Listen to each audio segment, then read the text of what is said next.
Hai sobat, jumpa lagi dengan channel Adi Parmadi. Kali ini saya akan menyampaikan berkaitan dengan kupas kuesioner keluarga SDGs desa.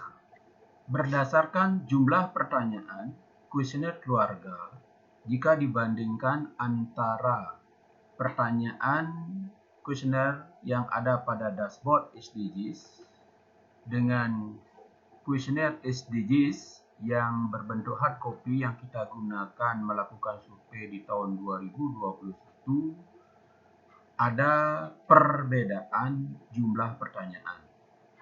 Di sini dapat kita lihat adalah pada pertama adalah di P2, yaitu berkaitan dengan deskripsi lokasi. Pada jumlah pertanyaan antara dashboard SDGs dengan kuesioner SDGs yang kita gunakan dalam bentuk hard copy tersebut memang tidak ada perbedaan, yaitu jumlah pertanyaannya sama, yaitu 9.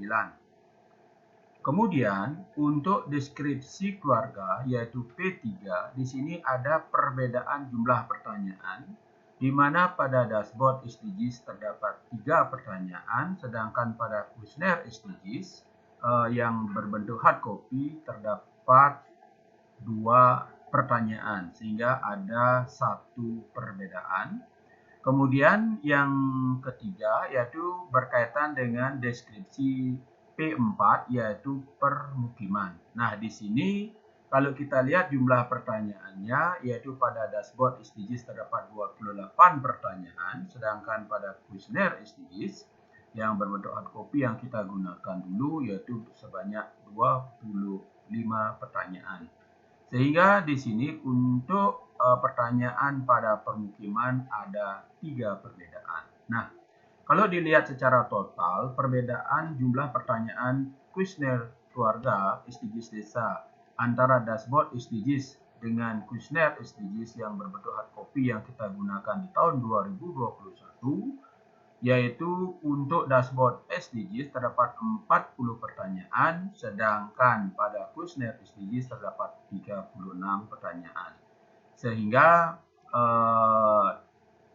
terdapat perbedaan yaitu 4 pertanyaan. Jadi itu berkaitan dengan perbedaan jumlah pertanyaan antara dashboard SDGs dengan kuesioner SDGs berkaitan dengan kuesioner keluarga. Nah, di mana letak perbedaan dan apa pertanyaan tersebut?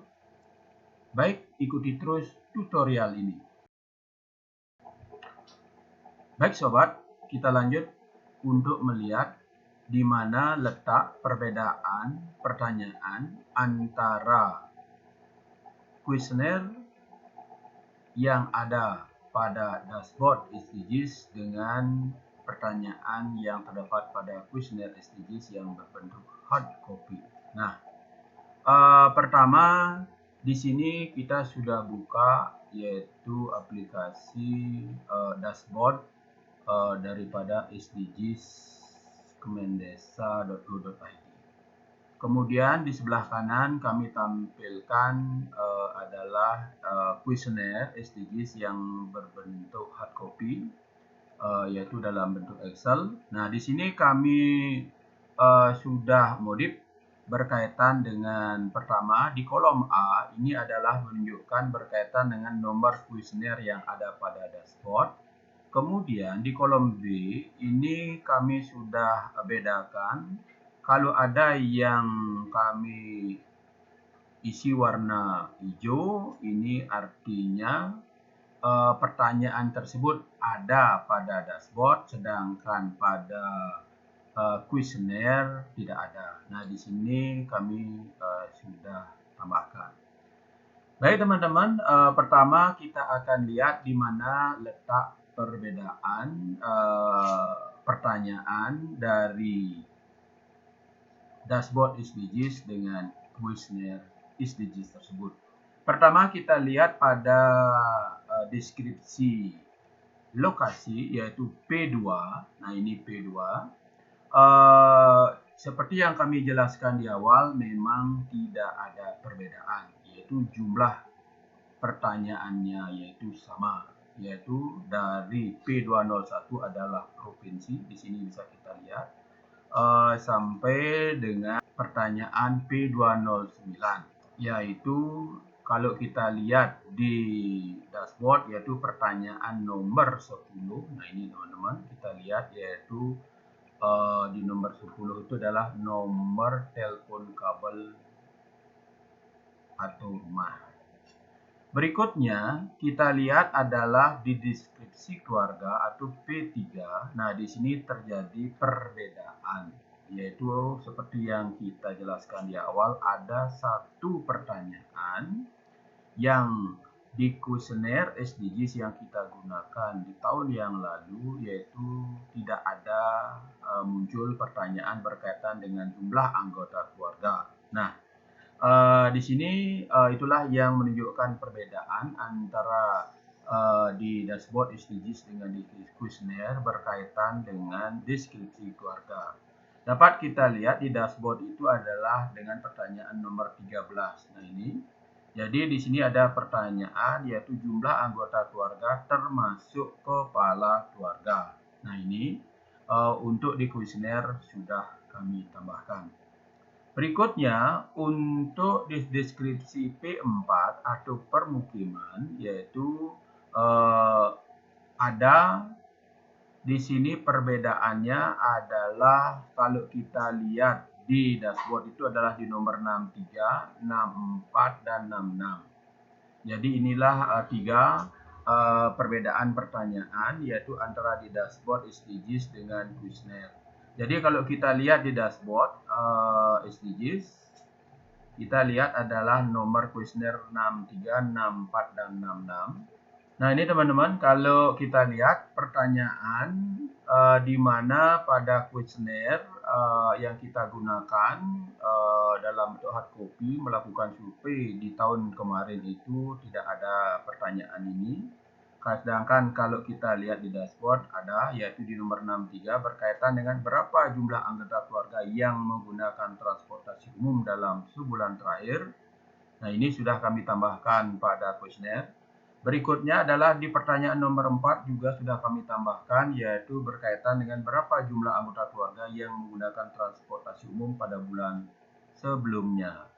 Dan yang sangat perlu diperhatikan oleh teman-teman adalah berkaitan dengan pertanyaan yaitu di dashboard berkaitan dengan nomor 66 di mana pada kuesioner di tahun yang lalu tidak muncul. Padahal ini menurut kami sangat penting. Kalau kita lihat di dashboard pertanyaannya adalah berapa rata-rata pengeluaran satu keluarga dalam satu bulan.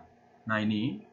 Jadi pertanyaan nomor 66 itu di kuesioner memang tidak muncul. Nah dan ini untuk saat ini sudah kami tambahkan. Jadi ini sangat menentukan berkaitan dengan skor SDGs yaitu baik berkaitan dengan SDGs 1 desa tanpa kemiskinan, SDGs 2, 3, 4, 5, dan 6. Jadi itu yang dapat kita lihat perbedaan antara jumlah pertanyaan dan pertanyaannya antara dashboard SDGs dengan kuesioner SDGs desa. Baik teman-teman, jadi itu yang dapat kita lihat di mana letak perbedaan pertanyaan antara dashboard SDGs dengan kuesioner SDGs, khususnya untuk kuesioner keluarga, yaitu terjadi perbedaan satu pertanyaan pada deskripsi keluarga dan 3 pertanyaan pada deskripsi permukiman ataupun P4. Nah, dalam rangka pemutakhiran data SDGs di tahun 2023, jika desa melakukan pemutakhiran khususnya berkaitan dengan kuesioner keluarga, jadi di dalam melakukan pemutakhiran ataupun mendata kepala keluarga yang belum didata di tahun-tahun sebelumnya agar menggunakan kuesioner yang sudah disesuaikan dengan pertanyaan yang ada pada dashboard SDGs desa. Baik teman-teman, itulah yang dapat kami sampaikan berkaitan dengan kupas kuesioner keluarga SDGs Desa. Semoga tutorial ini memberikan manfaat. Terima kasih.